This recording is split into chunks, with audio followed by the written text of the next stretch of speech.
नमस्कार दोस्तों, मैं विकास सर। इस यूथ अचीवमेंट के यूट्यूब चैनल पर आपका स्वागत है। आप देख रहे होंगे कि मैं कोरोना के बाद यानी ये 2019 के बाद जब टीसीएस एग्जाम एसएससी का लेना शुरू किए ना, तो क्वेश्चन का पैटर्न में थोड़ा सा बदलाव आया है। बच्चे पहले क्या करते थे ना, पुराने किताब को स्टडी करते थे और पुराने किताब के क्वेश्चन को प्रीवियस ईयर को बनाते थे।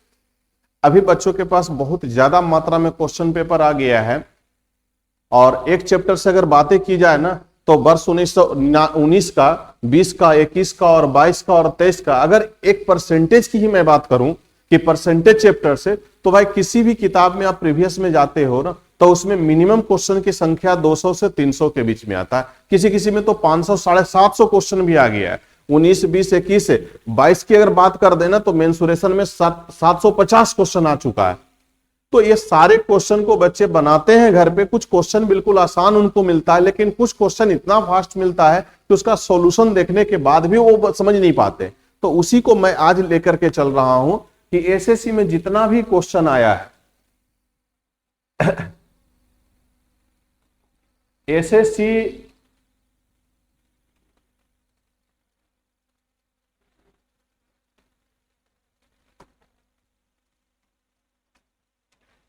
सीजीएल का जितना भी एग्जाम हुआ है, तो पिछले 19, 20, 21 की मैं बाद में बात कर लूंगा। अभी मैं करने वाला हूं कि 2022 और 2023 का जो एग्जाम हुआ है एसएससी सीजीएल का, प्री और मेंस का, तो उस सारे प्रश्नों का सॉल्यूशन लोगों के पास, किन्हीं किन्हीं के पास अवेलेबल है, किन्हीं के पास नहीं अवेलेबल है। तो अगर आप प्रीवियस ईयर क्वेश्चन को आप बनाते हैं और प्रीवियस में कहीं आपको दिक्कत है, तो मैं चैप्टर वाइज कर करके सॉल्यूशन लाया हूं और एक एक क्वेश्चन को मैं सॉल्यूशन करूंगा। आपको जब भी दिक्कत हो, किसी प्रकार की समस्या हो, तो यूथ अचीवमेंट के साइट पर जाकर के आप सारे प्रीवियस ईयर क्वेश्चन का सॉल्यूशन देख सकते हैं। तो चलिए आपको हम यहां वेलकम करते हैं। अगर आपको कोई न्यू बैच हमसे पढ़नी है तो उसके लिए आप हमसे कांटेक्ट कर सकते हैं। यहां पर आपके साइट पर बार बार ये चीज रिपीटेड रहेगा, आप लिखा हुआ रहेगा, तो आप उस चीज को देख सकते हैं, यहां आकर विजिटिंग कर सकते हैं। तो कोई भी प्रैक्टिस सेशन का भी मैं बैच रख रहा हूं, न्यू फाउंडेशन बैच भी मेरे पास है। तो जो भी बैच में आप आना चाहते हैं तो बिल्कुल आपका वेलकम है, आप आकर के जुड़े और मैक्सिमम फायदा लेने का कोशिश करें। तो देखिए, ये आपका जो दिया हुआ है ना 2022 का क्वेश्चन, ये 2022 का क्वेश्चन है सीजीएल का। क्या कह रहा है क्वेश्चन? हम दोनों भाषा में क्वेश्चन को लेकर के चल रहे हैं। आपको कोई परेशानी है? कुछ बच्चे ऐसे होते हैं जो बोलते हैं सर हिंदी वाले बात नहीं समझ में आ रहा है, इंग्लिश वाला बताओ। कुछ बच्चे ऐसे होते हैं भाई इंग्लिश वाले बता रहे हो, हिंदी वाली बातें समझ में नहीं आ रही। तो आपको सर जो पसंद है वो पढ़ लो ना, आपको क्वेश्चन देखना है। डाटा तो हिंदी इंग्लिश दोनों की सेम होती है भाई। तो चले हम लोग बात करते हैं इस क्वेश्चन को कैसे सोल्यूशन करेंगे और इसका आंसर क्या हो सकता है। तो देखिए लिखा हुआ है कि एक स्कूटर का मूल्य, the price of a scooter increase successfully 10%। देखिए यहां कह रहा है कि एक स्कूटर है जिसका मूल्य आमतौर पर जो है ना बढ़ रहा है, इंक्रीज कर रहा है। तो पहले क्या इंक्रीज कर रहा है? 10%। उसके बाद इंक्रीज क्या किया? 5%। और इसके बाद जो है ना 15% इंक्रीज कर गया। देखिए यहां पर लिखा हुआ है कि पहले आपका 10% इंक्रीज किया, फिर 5% इंक्रीज किया और फिर 15% इंक्रीज कर गया। तो बताओ कि ऑल ओवर जो है इतना प्रतिशत का वृद्धि हुआ है। तो टोटल हमको वृद्धि परसेंटेज निकालना। तो मैं आपको बता दूं सर कि अगर कोई 10% के वृद्धि की बात बोला है तो 10% का फ्रैक्शन वैल्यू होता है 1/10। लेकिन अगर 10% की बात की जाए कि 10% वृद्धि हुआ यानी मोर देन हुआ, तो इसकी वैल्यू कितना होने वाली है? तो 11/10 होने वाली है। तो आप इस प्रकार से 5% की बात अगर करते हो कि भाई 5% है तो 5/100 कह सकते हो, यानी इसको हम 1/20। अगर 5% कोई चीजें इंक्रीज कर रहा है ना, तो इसकी वैल्यू कितना होने वाली है? तो 20 से 21 हो जाएगी, यानी 20 रुपया से बढ़ करके 21 रुपया होगा। अगर 15% की बात किया जाए तो इसका परसेंटेज वैल्यू 15/100 होता है, यानी 3:20। अगर 15% मोर देन की बात किया जाए सर, तो इसकी वैल्यू कितना होने वाली है? तो 20 से 23 होने वाली है। तो ये आपको जानना पड़ेगा कि परसेंटेज इंक्रीजिंग फ्रैक्शन वैल्यू क्या होता है। तो परसेंटेज इंक्रीजिंग फ्रैक्शन वैल्यू जो होता है इस प्रकार से इंक्रीज करता है। अगर आप परसेंटेज चैप्टर पढ़े हुए हैं तो ये आपको आइडिया होगा कि कैसे इसको बनाया जाता है। कुछ बच्चे तो क्या होता है ना, सक्सेसिव प्रॉफिट सक्सेसिव डिस्काउंट से भी इसको बनाते हैं, तो वो पुरानी चीजें हैं सर, वो चीजों को लेकर के चलोगे तो काफी आपको टाइम कंज्यूम करेगा। आपको तो समय वो बिल्कुल कम होता है ना, तो कम समय में चीजों को करने के लिए आपको यहां समझना पड़ेगा। तो मैं इसको हटा दूं भाई। ये चीजें आप समझ गए हैं कि 5%, 10%, 15% का वैल्यू क्या होता है। Increasing fraction value, decreasing fraction value चीजें आपके पास ऑलरेडी है। तो डायरेक्ट इसका सॉल्यूशन देखने के लिए आपको करना क्या होगा, तो 10% का मतलब सर 11/10, 5% का मतलब हो गया 21/20, और यहां पर 15% का मतलब हो गया 23/20 हो जाएगा सर। ये आपकी वैल्यू है। जितना फास्ट आप कैलकुलेशन यहां के बाद आप कर सकते हैं, बिल्कुल आसान होगा। जल्दी कैलकुलेट करेंगे और ऑप्शन बताएंगे सर।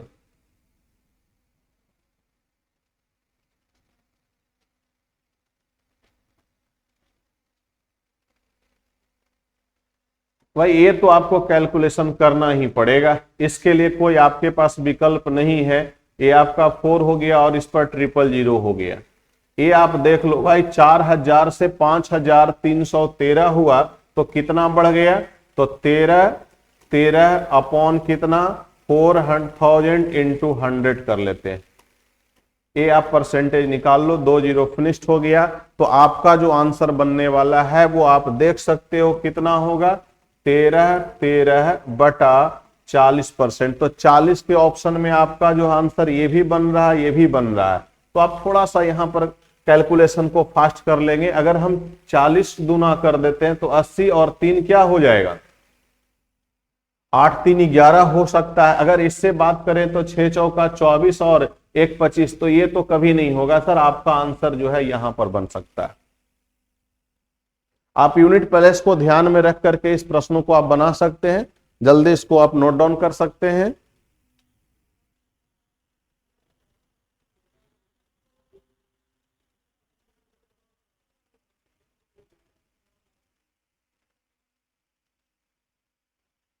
चलिए इसका सेकंड क्वेश्चन देखते हैं। कह रहा है कि एक महिला का व्यय उसके बचत का, यानी कि एक्सपेंडिचर जो है उसके सेविंग का जो दिया हुआ है, इसका रेशियो 5:1। अगर भाई मान लो कि मैं यहां पर एक्सपेंड कितना किया, मेरा एक्सपेंडिचर जो है सर वो 5 रुपये, और यहां पर जो मेरा सेविंग है वो 1 रुपया है, तो भाई डेफिनेटली आपका इनकम तो यहां पता चलने वाला है कि आपका इनकम क्या हो सकता है। तो भाई हम 5 रुपया अगर खर्च करते हैं और 1 रुपया बचत कर लेते हैं तो कितना रुपया मेरा इनकम है, तो 6 रुपया मेरा इनकम है।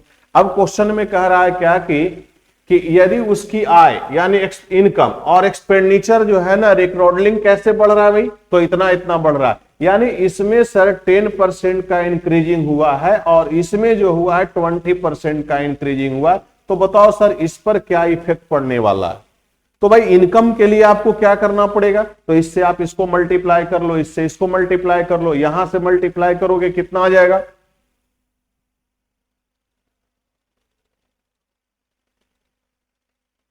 यहां 10% इंक्रीज किया और यहां 20% इंक्रीज किया। इनकम ऑन एक्सपेंडिचर इंक्रीज कर रहा है, तो बचत का परसेंटेज में क्या परिवर्तन हो जाएगा।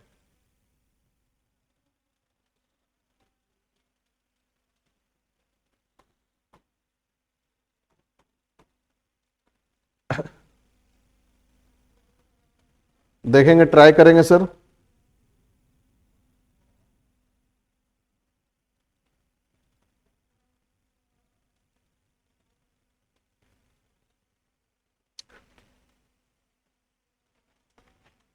जल्दी फोकस करेंगे।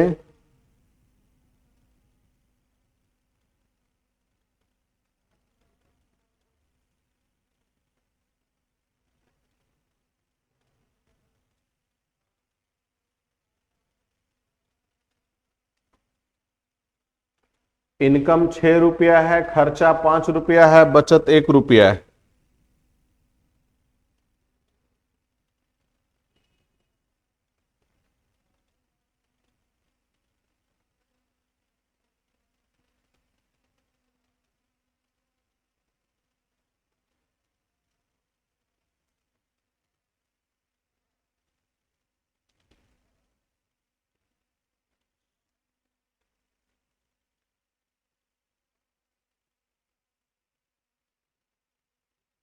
हाँ भाई चलो देखेंगे यहाँ पर इनकम जो है वो 6 रुपया है और एक्सपेंडिचर 5 है और सेविंग 1 है।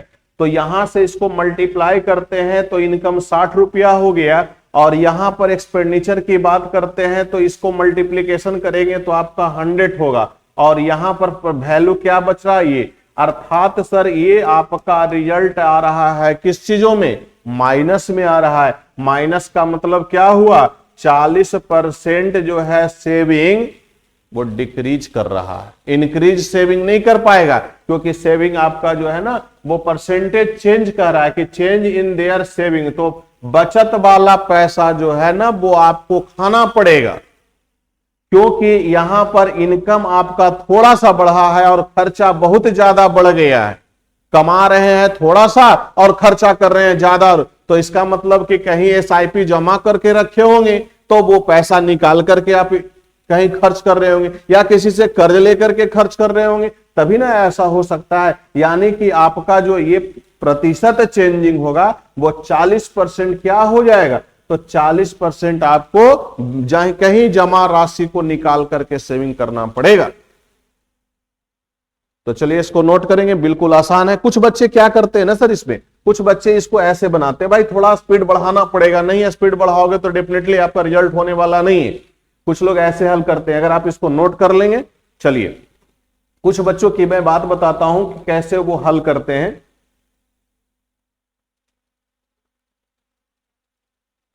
भाई मैं आपको सिर्फ ये बताने वाला हूं कि देखो भाई, कंपैरिजन करना है अपने तरीके को और किताबी तरीके को, बेस्ट कौन हो सकता है उसको फॉलो करेंगे, पुराने तरीकों को फॉलो नहीं करेंगे। कुछ बच्चे यहां पर क्या कर देते हैं ना, इसको सर चेंज कर लो ना, 100 से मल्टीप्लाई कर लो तो ये हो गया 500 रुपया और 100 रुपया।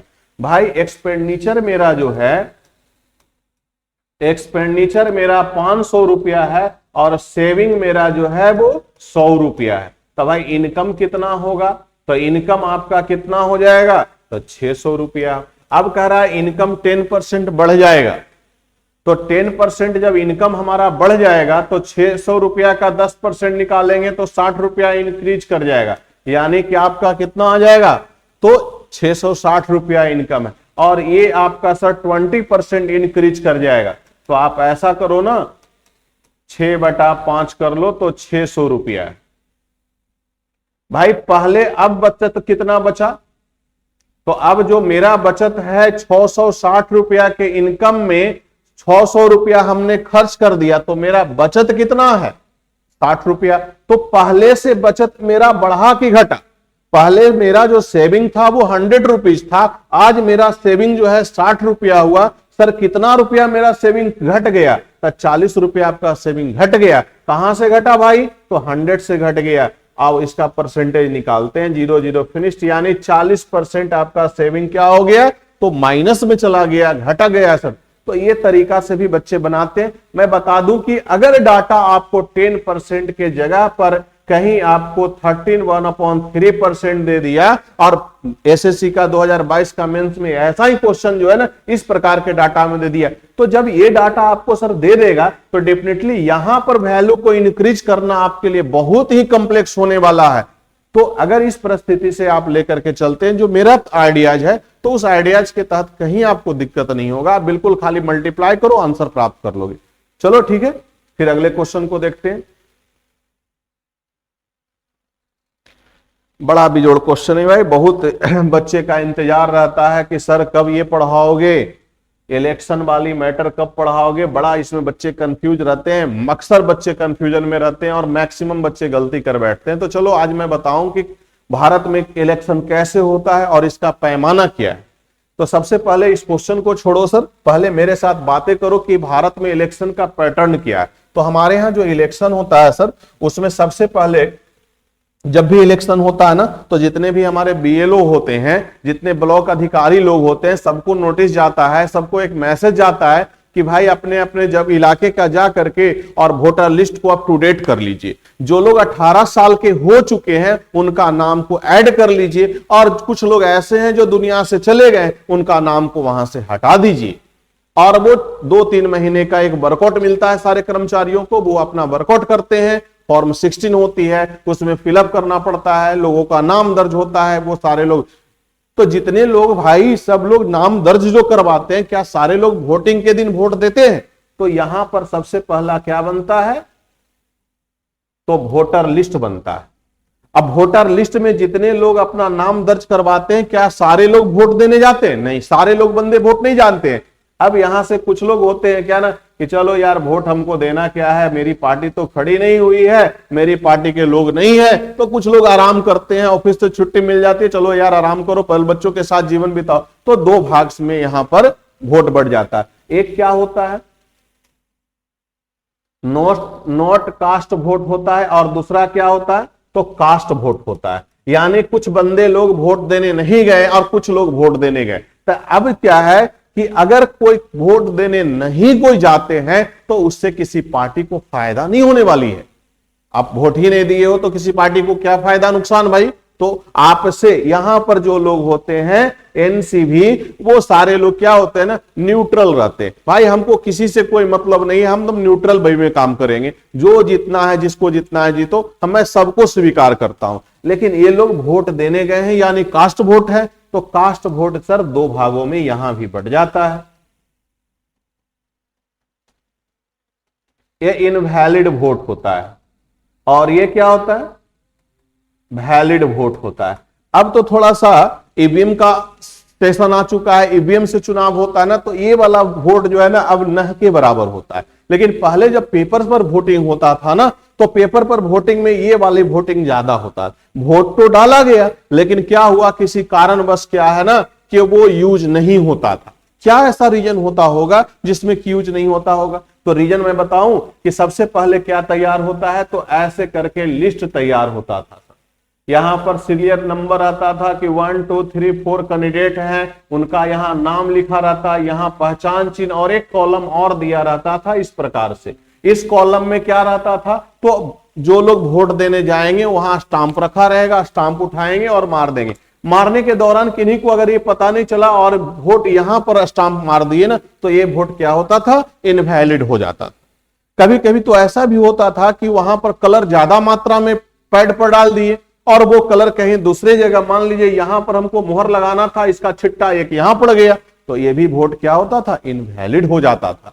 लेकिन अब वो तो सिस्टम है नहीं, अब तो ईवीएम का मामला है, तो ईवीएम में इसकी संख्या लगभग न के बराबर। लेकिन पुरानी पद्धति अभी चलती आ रही है, एग्जामिनेशन का पैटर्न वही है, तो हम लोग उसी पर फॉलो करते हैं। अब देखिए वैलिड वोट में भी दो भाग बंटता है, तो यहां विनर हो जाते हैं और दूसरे क्या होते हैं, तो लूजर वाले लोग हो जाते हैं। ऐसा नहीं होगा कि भाई मुखिया का चुनाव हो रहा है, 15 लोग वोट में शामिल हो जाओ, 15 प्रत्याशी नॉमिनेशन करवा लो, वो यहां पर नहीं, हमारे किताबी भाषा में ये नहीं होने वाला। यहां पर 2 या 3, मात्र 2 या 3 कैंडिडेट अपियर होंगे, एक जीतने वाले, न्यूट्रल रहने वाले और लूजर।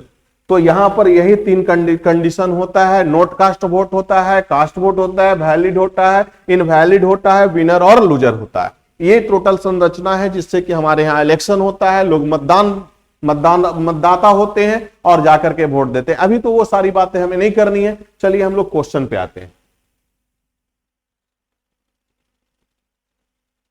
बच्चे वैलिड वोट वही होता है जो कास्ट वोट में आता है। कास्ट वोट को ही 2 पार्ट में बांटा गया था, इनवैलिड और वैलिड में।